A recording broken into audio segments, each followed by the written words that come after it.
I was 28 when I finally understood the truth. Not when my parents ignored my birthday calls. Not when my sister drove a luxury car bought with my savings. Not even when I signed loan papers I didn't fully read because they said, "It's for the family." I understood it the day I collapsed on the cold hospital floor, clutching my chest while my phone buzzed with a message from my mother. "Don't be dramatic. Your sister's engagement party is today. We'll talk later." Later never came. I had been the obedient son since childhood, the quiet one, the responsible one. While other kids played, I worked part-time jobs. While my sister dreamed, I paid her tuition. While my parents smiled proudly at her achievements, I stayed invisible in the background, useful, dependable, disposable. They called me their pride only when they needed money. That night, the hospital room smelled like antiseptic and regret. The doctor said my heart had failed from exhaustion and stress. I laughed weakly when he said the word stress. If only he knew. As the machines beeped around me, my thoughts drifted back, every sacrifice, every ignored pain, every forced smile. I remembered my sister's words from just a week ago. "You're the older brother. Isn't it your job to support me?" Support. I had supported them into my grave. The lights above me blurred. My chest tightened. My vision faded. And then, darkness. Rebirth. I woke up gasping. Not in a hospital bed. Not surrounded by machines. But in my childhood bedroom, the old wooden desk. The cracked mirror. The calendar on the wall. 10 years ago. My hands trembled as I checked my phone. The date confirmed it. I was 18 again. Alive. Unbroken. Unused. I stared at my reflection, young, untouched by betrayal. And for the first time, I didn't feel fear. I felt clarity. This time I wouldn't beg for love. I wouldn't sacrifice my future. I wouldn't let them drain me dry for my sister's glory. If they wanted money, they would pay for every dollar they took from me. I smiled slowly, cold and calm. "You've spent my life once," I whispered to the empty room. "This time I'll spend yours." And that was the moment my revenge began. Chapter 2. The day I learned the truth. Again. The second time I lived this day, it hurt more than the first. Not because the betrayal was new, but because this time I remembered everything.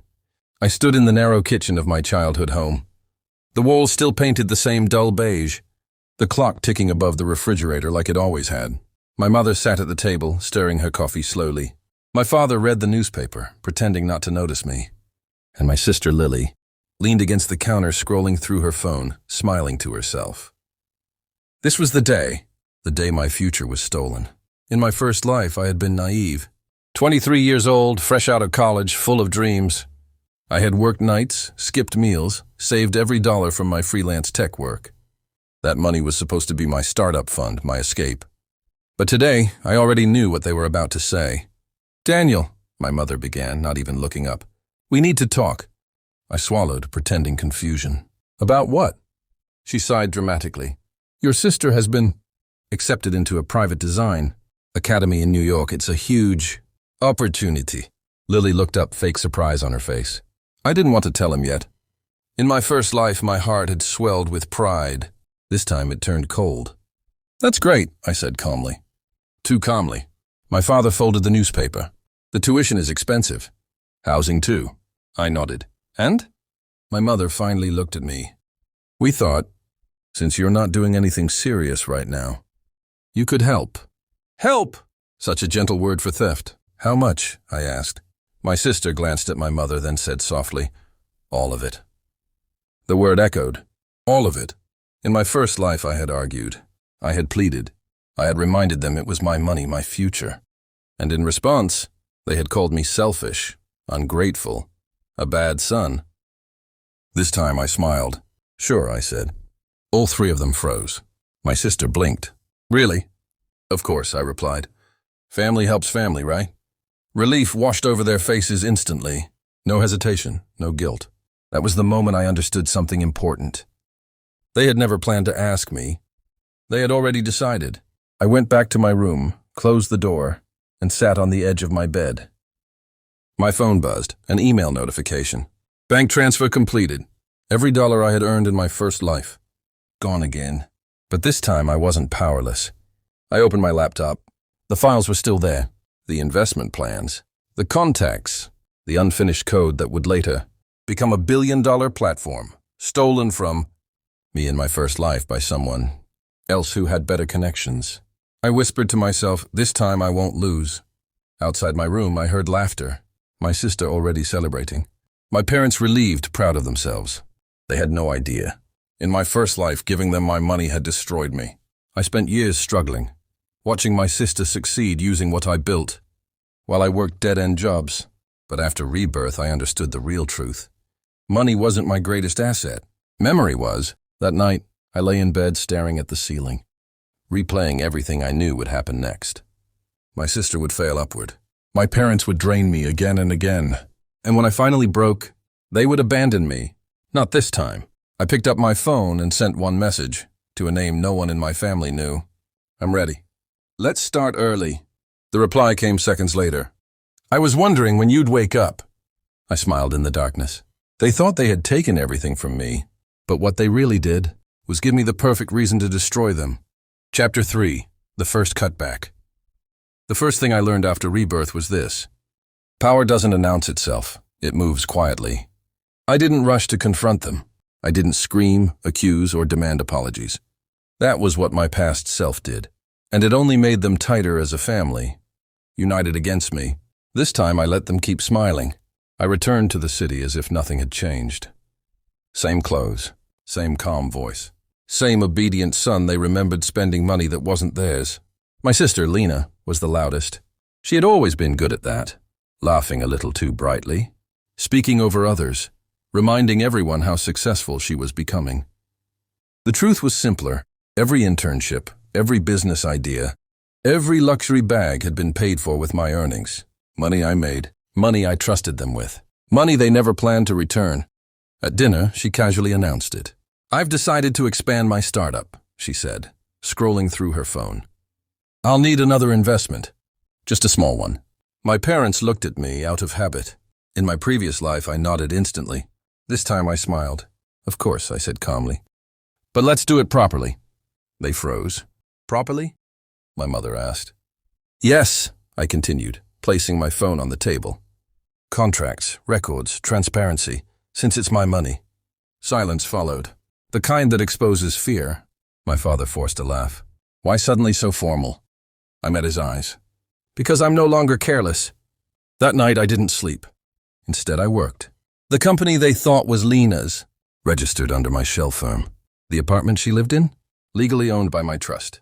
The accounts my parents accessed freely? Already restricted. By morning the trap was set. 2 days later, Lena stormed into the house furious. My card was declined. The landlord says there's an ownership issue. Dad, fix this. My father called the bank. My mother called the lawyer. And then they all looked at me. I stood up slowly. I didn't take anything, I said. I just took control. Their faces changed, not to anger, but realization. For the first time, they understood something terrifying. I wasn't asking for my money back. I was deciding how much they deserved to keep. That was the moment my sister's confidence cracked. That was the moment my parents realized the obedient son was gone. And that was the moment I knew. Rebirth wasn't about revenge through destruction. It was about ownership. And this was only the beginning. Chapter 4. The day I stopped being their son. In my past life, this was the chapter where I broke quietly. In this life, it was the chapter where I sharpened my knife. I remembered the date clearly. October 14th, the day my parents told me without shame that my savings were gone. Back then I was 26. I had just returned from a 12-hour shift, my body aching, my head heavy with dreams of finally starting my own small company. I had trusted them, trusted family, trusted blood, and blood had drained me dry. This time, reborn at 20, I arrived earlier, before the lie, before the performance. I walked into the living room and saw the same scene forming like a cursed painting. My mother clutching her phone nervously. My father pretending to read the newspaper. My sister sitting on the couch scrolling casually, already spending money that wasn't hers. The air felt thick, rehearsed. Sit down, my father said. I sat. My mother spoke first, her voice already apologetic. Your sister needed help. I nodded slowly as if processing. Inside I smiled. How much? I asked. My sister glanced up, annoyed. Why are you acting like it's a big deal? In my past life, this was where I panicked. This time I let silence stretch. My father cleared his throat. We used your investment fund. Just temporarily. How much? I repeated. Everything, my mother whispered. There it was. The same word that had destroyed me once. Everything. In my previous life, I begged. I shouted. I broke. I asked how they could do this to me. They said family sacrifices for each other. But now I stood up calmly. No problem, I said. 3 heads snapped toward me. My sister laughed. See?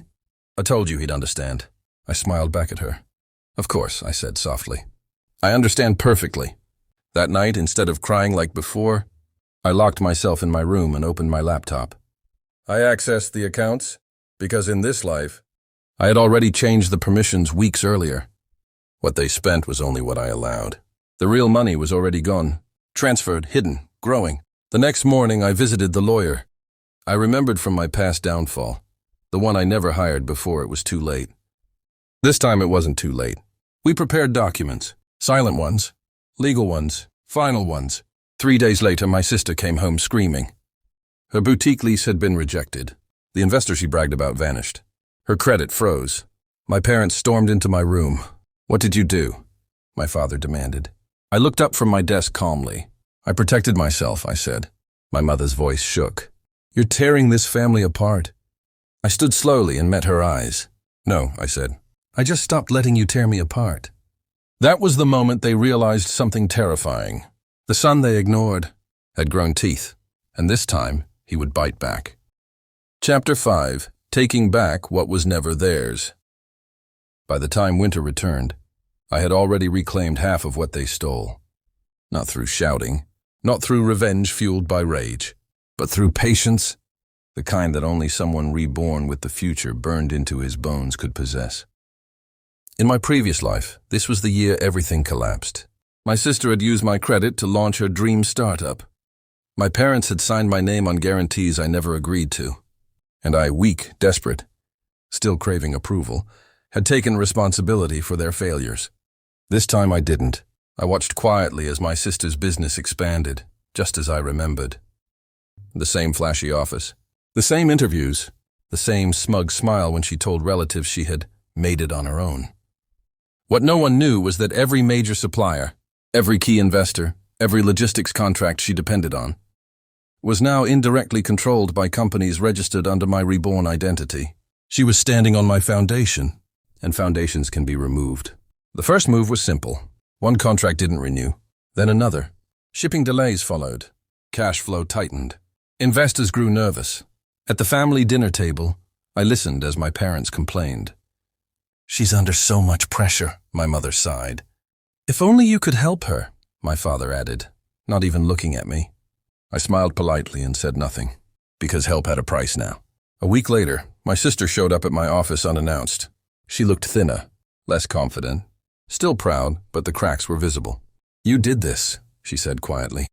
I didn't deny it. I took back what was mine, I replied. You just didn't notice when you took it. Her voice shook. We're family. I stood up, walked to the window, and finally said the words I never had in my first life. Family doesn't steal. Family doesn't destroy one child to build another. She left without another word. That night I executed the final step. I acquired the remaining shares, legally, cleanly, silently. By morning her company no longer belonged to her. At the press conference days later, I watched from the back of the room as she read a statement about strategic restructuring. She never said my name, but when her eyes met mine, she understood. I hadn't destroyed her out of cruelty. I had simply stopped letting them destroy me, and for the first time since Rebirth, I felt something unexpected, not satisfaction, not revenge. Peace. Chapter 6. The Fall They Never Saw Coming. By the time winter arrived, everything had changed. The company that once bore my father's name but had been hollowed out and drained by my family was now quietly, completely mine again, not through noise or public humiliation but through precision. Shares bought under shell names. Debts called in at the exact moment cash ran dry. Contracts rewritten while they slept. They never saw me coming. My sister, who once flaunted my stolen money like a crown, was the first to fall.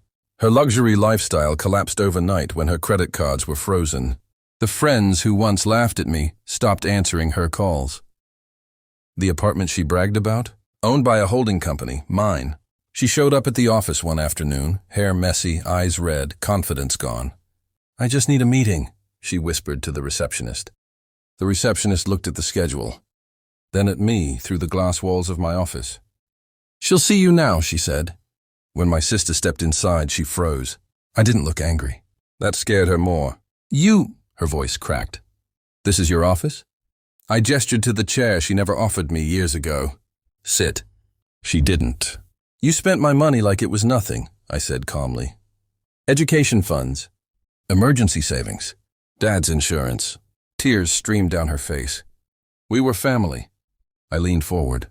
"Family doesn't steal and laugh while doing it." She tried to touch my arm. I stood up. "Security will escort you out," I said. "And don't worry, your debts will be handled." Her face lifted in hope. "By the courts." She collapsed into sobs as the guards arrived. My mother came next. She didn't come to beg. She came to accuse. "You ruined us," she shouted over the phone. "After everything we gave you." I remembered the nights I went hungry. The birthdays forgotten. The way she looked through me like I didn't exist. "You gave me nothing," I replied. "I just stopped giving to you." When the house was seized, my house, bought with my money, I stood across the street as movers carried their lives out in boxes. My mother saw me from the window. For the first time she looked small, and my father, the man who signed every paper without reading, who let them drain me because it was easier than standing up, he came last. We met quietly. "I didn't know," he said. I swear, I believed him. But belief didn't erase damage. "I rebuilt myself without you," I said softly. "This is where we stop." He nodded, defeated. That night, alone in my apartment overlooking the city, I didn't feel joy. I felt closure. Rebirth wasn't about cruelty. It was about taking back what was stolen and never letting it happen again. One chapter remained, and it wasn't about them anymore. It was about who I would become after revenge. Chapter 7. The silence after the fall. The city looked different when everything was over. Not brighter, not kinder, just quieter. I stood by the floor-to-ceiling window of my office, watching cars move like distant thoughts beneath the glass. Months ago, this view had been a symbol of ambition, power, revenge in motion. Now it was simply proof that I had survived. The sister who once spent my money as if it were hers had disappeared from public life. Her name no longer appeared in society columns. No invitations, no endorsements, no favors whispered in private rooms. The accounts she drained were frozen, reclaimed, audited. Every transaction traced back to her signature. The family that enabled her? They were still together, but hollowed out. They had their house, but not their pride. Their dinners, but not their laughter. Their memories, but all of them stained. I hadn't taken everything from them. I had taken what mattered. They tried to reach me after the verdict. My mother left voicemails that began with anger and ended with tears. My father sent messages that sounded like apologies but were really excuses wrapped in regret. My sister, she sent nothing. She didn't need to. Her silence said more than words ever could. I deleted every message without listening twice. Not out of cruelty, out of closure. That evening I visited the old neighborhood alone. The house where it all began still stood there. Paint peeling, garden overgrown. I didn't go inside. I didn't need to. I remembered every room too clearly. The way I learned early to be quiet, to earn affection, to disappear when things got loud. I realized something important then. I hadn't destroyed them because I hated them. I had done it. Because I finally loved myself. Enough to stop sacrificing. Everything for people who never saw me. Rebirth hadn't given me power. It had given me clarity. Back in the present life, success followed me without effort now. People listened when I spoke. Doors opened before I knocked. Respect replaced suspicion. But the greatest victory wasn't wealth or influence. It was peace. No more checking accounts in fear. No more shrinking myself to keep the family comfortable. No more guilt for wanting more. I built foundations for young entrepreneurs who came from broken homes. I funded scholarships under a name no one could trace back to me. I didn't do interviews. I didn't give speeches about resilience.